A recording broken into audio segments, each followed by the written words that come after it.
Hey everybody, I'm Ross the Boss. I have a great interview today. He's a five-time All-Star, four-time Golden Glove, even won two Silver Sticks. He played for hometown team LA Dodgers. Let's welcome Adrian Gonzalez. Adrian, welcome. How are we doing, guys? Thank you for having me. Thanks for having me. Is this a fun time in sports world, especially in the baseball world, if you're from Southern California?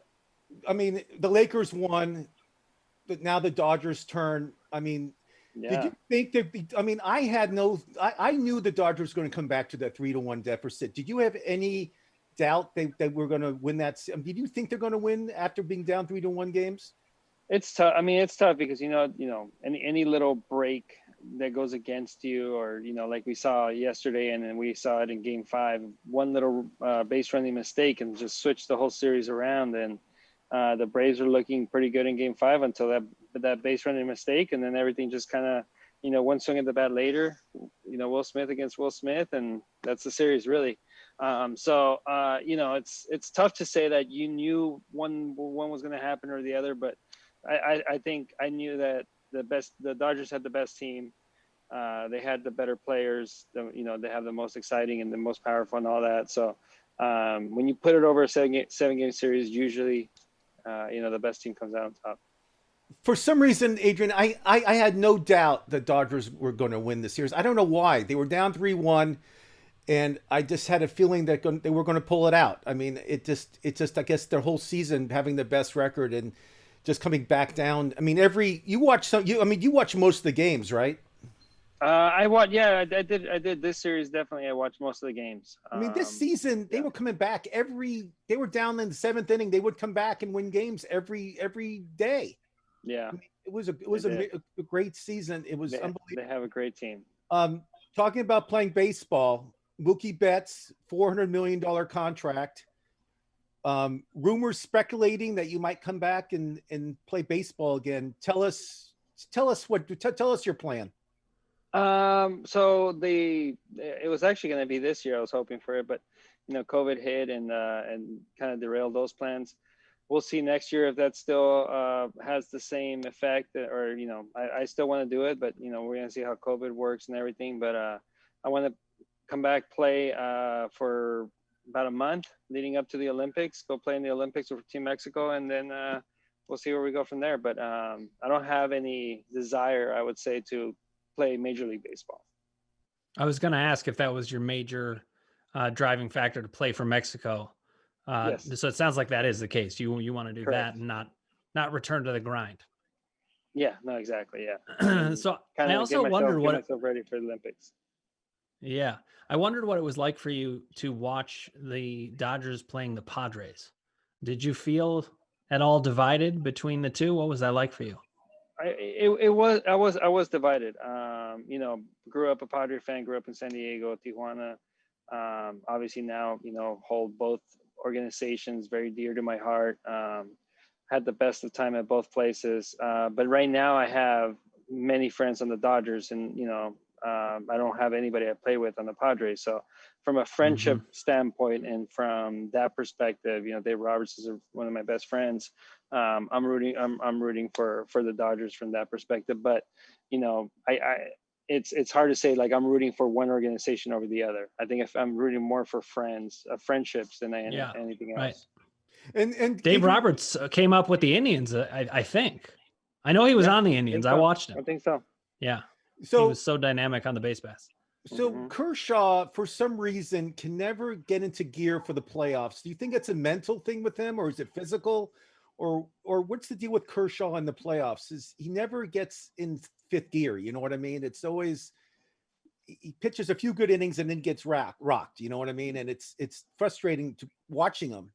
Yeah, it's hard to say. I think I've always said that the thing that makes him so great is also the thing that kind of makes him has struggled, I guess, in the playoffs, is the fact that he's so good at what he does, right? He's so good at throwing a fastball inside to righties, throwing a slider behind it, and then mixing in that curveball.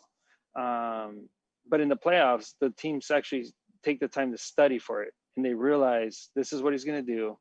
And he has never shown the desire to adjust and pitch differently. and so the hitters know what he's going to do. Obviously, you're facing the best teams in all of baseball when you're in the playoffs, and they have the ability to make an adjustment and just look for that one pitch. And if that one pitch is left a little too comfortable, they end up getting hit over the fence.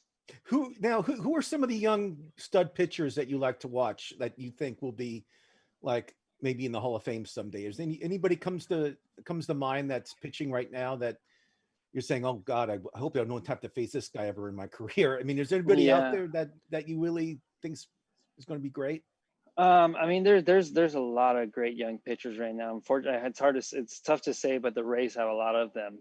They have some great pitching, so they have some great arms. Glasgow's great. I mean, they do. I love Lucas Giolito. He went to Harvard Westlake. I mean, Lucas for the White Sox is to me, he threw a no-hitter on my this fantasy year. team. But on my fantasy team, I'm just but I will say that Walker and Julio are pretty fun to watch themselves. So. Those are two guys that are always. I was going to ask about Walker. Yeah. I mean, he's the legit number one for the Dodgers. I imagine over Kershaw, right, guys? Yeah, I mean Walker's at this point, I think so. Yeah. Yeah. So I have a question for you. I'm jealous of something. So I went to Jerry Hairston Jr.'s house in Arizona a few months ago. We're friendly.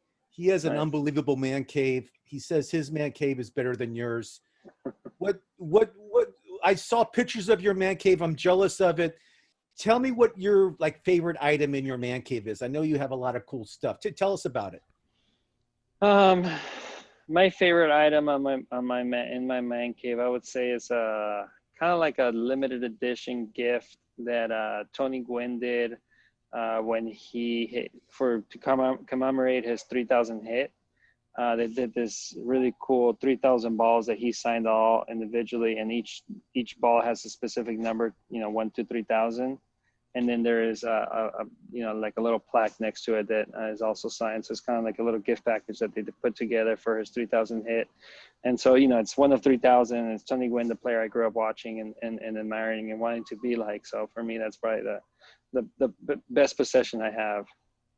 That's great. And does your wife get mad when you buy more stuff for your man cave, or does she get angry with you at all? It's one of those things where honestly, I don't really like to have a man cave. I don't like to have my memorabilia out, and but my wife is like, you deserve to have a man cave, and she's the one that makes me have them, at the house. So if it was up to me, I would just have I don't know, a pool table and a poker table, and that's it. That's amazing. So your wife has inspired the man cave in this case. That's incredible. Yeah, it's funny. That's support. It's funny. Like Jerry's man cave, the only thing he doesn't have out is the 2009 World Series ring. He keeps that in his safe in his bedroom. He does. Yeah, he keeps that, but he has all his Jordan stuff. He has all these signed bats. He played on a million teams, as you know. He played with Griffey, he played with everybody, all these Cubs. But he loves keeping track of all that stuff. So let's talk fantasy football. So are you playing fantasy football right now? I am. I do. I have 3 teams, and then I help my 8-year-old daughter with her fantasy football team as well. So, but I have 3 teams of my own. Are these all redraft leagues, or do you play in keeper leagues, anything like that? I don't have any keeper leagues, no. They're all ones with the dads at the school. Another one is with some of the Dodger players and some of the clubhouse staff for the Dodgers. And then another one is with some of kind of baseball folks that from a ministry that I partner with. That's who's great. Who's in the Dodgers league with you? Cody Bellinger, Jock. Let me think who else is on that league right now. Justin Turner too, right? Isn't Justin in it? No, JT's not in this league. We have 5 clubhouse guys, and then we have I know Cody, Jock, and I think one more. There's one more guy. I have to see. Well, who's on your team this year? Tell us who's on that roster of your on that roster. I have the Green Bay Packers. Rogers. I have Rogers. I have Rogers, Jones. I'll tell you my starting lineup for this week. Rogers, Jones, Kenyon Drake, Odell Beckham, Calvin Ridley, Ebron, Devontae Adams, and then I had a Cleveland defense and Robbie Gould. Well, you got destroyed because Green Bay only had 10 points this week. I got destroyed. Yeah. It was a terrible week. It was a terrible week, but I'm but doing well. You're doing well. They were averaging 41 points a game. Green Bay. Exactly. You were doing great. It's just Exactly. the 1 week when they, the 1 week when they looked great in the first quarter, then Tom Brady decided to wake up and start throwing the ball, and it was Correct. downhill ever since. I know he did the same thing with the Chargers. So what's your strategy when you draft? Um, Do you have a set one that you usually rely on? I typically try to. I mean, the last couple of years, I've really tried to go like running back first round or second round. Make sure I grab a good running back. And other than that, it's like best available. I don't try to do this like running back, receiver. Two of the leagues are big quarterback. That league is not a big quarterback league, but the other two are two quarterback leagues. So in those, you got to jump out and grab quarterbacks early. So it changes the whole strategy a little bit. But for me, it's like you need to grab a really good running back, because even if you don't grab one of the top 5 receivers, there's still really good receivers available. But the running backs, once you're done with that first tier, it's almost like you got nothing. You have to watch our show. Our show, we do a waiver wire show it comes out, every Tuesday, and we tell you who to pick up. And it's been really, I mean, people have been calling me and telling me how much their teams have improved so much listening to our waiver wire show. So it could be something. Even my team has improved. Yeah, really. We're kind of ahead of the curve. Yeah. Who should I pick up this week? McKissick? Who's the guy to pick up this week? McKissick is up there with me. We're actually recording this show later, but McKissick is for the Redskins. I can't even say the Redskins. The team of Washington. Yeah, Washington. A team that shall not be named. And also, I like the tight end for Houston. They've been throwing to him a lot. Fells. He's also probably a pretty good pickup, especially with Ertz being out for at least 3 to 4 weeks. Wait, and Jonnu Smith got hurt on the Titans. The next guy up. The first curve had a really good game yesterday. Yep. Yeah. So there are people out there. Problem with every week it gets harder and harder to pick up players because I went big on Claypool last week, and that paid off. Oof. I picked him up when they were. I picked him up after week 2. Oh wow! I can't believe he was available in your. Wait, league. you picked him up after the four touchdown week? Yeah, he was still available in 2 of the leagues. I picked him up in 2 of the leagues. Yeah. Wow. I know. Yeah, because he had bad week, good week, bad week, great week, or good week and then great week. So some people still weren't. So Adrian, it's Sunday morning. Tell us how you watch the football games. Do you watch Red Zone or do you watch every game? I do. Individually? I do watch Red Zone. I put the Red Zone on the iPad, and then I put a game on the TV. It's basically what I do, and then I follow the stats on my phone. That's great. Okay, Adrian, interview's almost over. We got the $1 million question for you. World Series is starting up. Tell us your prediction. Man, it's going to be such a fun series to watch. It's going to be exciting. I'm really hoping the Dodgers pull it off in 7. I can't see them winning in less than 7, but I can definitely see them winning in 7. So I'm going to go Dodgers in 7.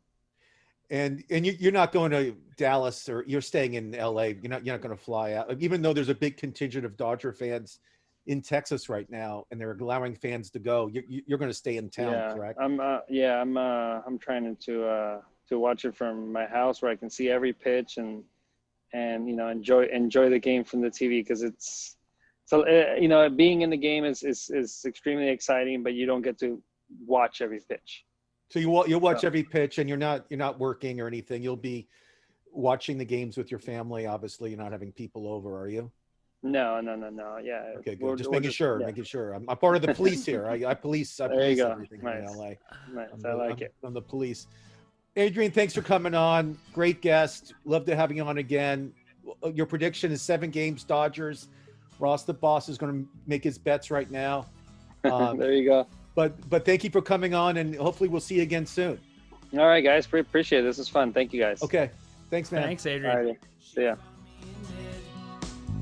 Lying with a blanket over my head, she asked if she could see who was under the blanket with me.